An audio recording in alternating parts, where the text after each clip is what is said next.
Picture this. It's Columbus, Ohio. It's wintertime. You're working full-time at McDonald's. You're going to school full-time, maintaining a 4.0, but you're bouncing from homeless shelter to homeless shelter. One of these nights it's a blizzard, snowing really bad. You don't make it back to the shelter on time, and now you're sleeping in abandoned buildings. But you still got to finish your homework. You still got to go to school tomorrow. You still got to go to work tomorrow. Look to your left. Look to your right. This could very well be secretly one of your classmates and fellow friends. I personally experienced this trauma myself. I've researched an array of sources to better understand how many people or students are actually affected by this and how could they actually get out of their situations. With my research, I found this issue to be far, far more common than I would have thought. But the only thing that I found to help them is your subtle acknowledgement and support to help them help themselves see this through. A lot of your classmates are suffering in silence, desperately needing your help to make it through college. We all need to be aware of that and care about them so that they can. But first, I want to show you how to recognize where there may be a need and why it's important to remain visually diligent of your peers and colleagues. Then I'd like to talk to you about a few things that we can all do to be a part of the solution. So, how does one even recognize when someone is in need? An article by Sharice Jones of USA Today found that 18% of two-year students, 14% of four-year students were completely homeless. The easy things, though, are the sleeping in the abandoned buildings, the rummaging through trash cans for food, the taking baths in public sinks. But the hard things are trying to focus in class when you're wondering if you smell like a homeless person, or if you're going to have enough charge on your laptop to finish that assignment that's 20% of your grade tomorrow. How to notice it is look at their eating habits. Are you going out to eat, asking your friends, hey, you want to go out with us? They normally say no, or if they do, they only get like a bag of chips. Their hygiene kind of iffy sometimes. Attendance, their grades, do they carry a bag of clothes with them? These are all red flags. I remember going to an honors college seminar one time, and when we left, it was actually raining really bad this day, and I was standing at the bus stop. One of the other students pulled up with their parents, and they was like, hey, you want to ride?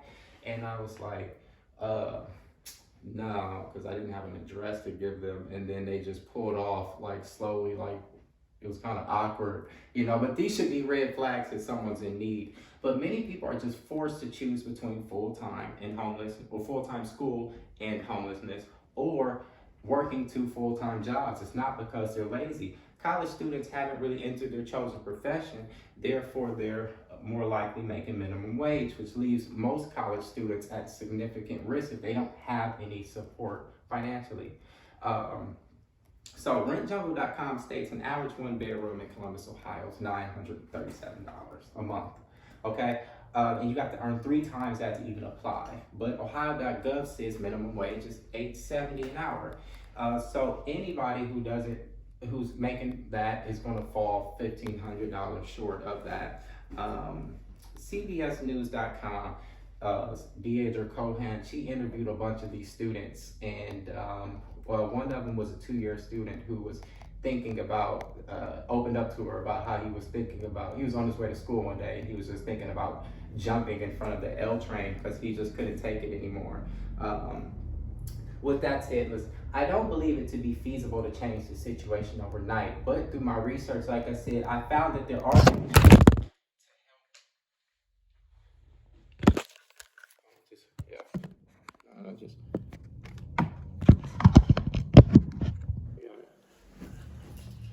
to help those who are in need, who are actually trying to help themselves. So what has been proven to help? Showing them that they are equals, people care about them, and they have a fighting chance at success.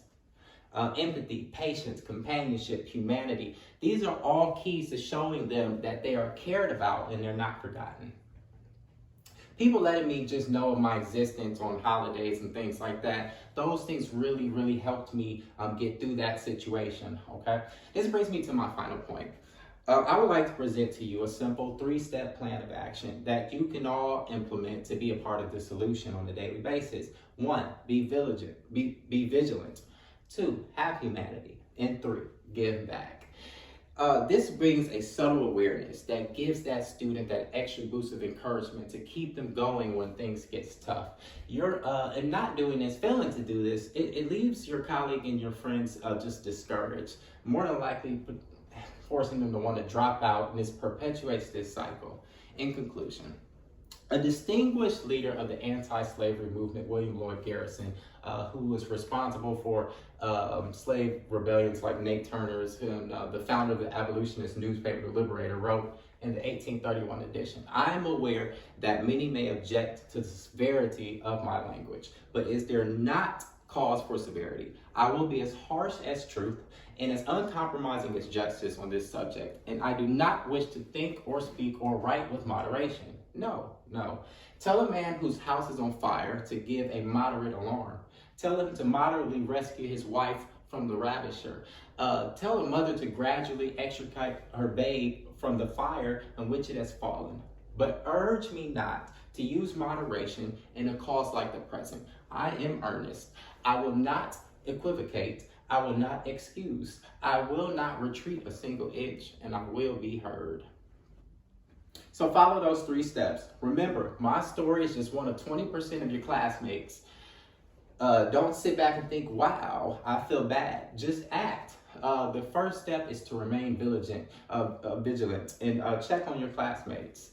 Remember, they're trying to help themselves, so they're really almost there. Let's just give them some support and help them cross that finish line.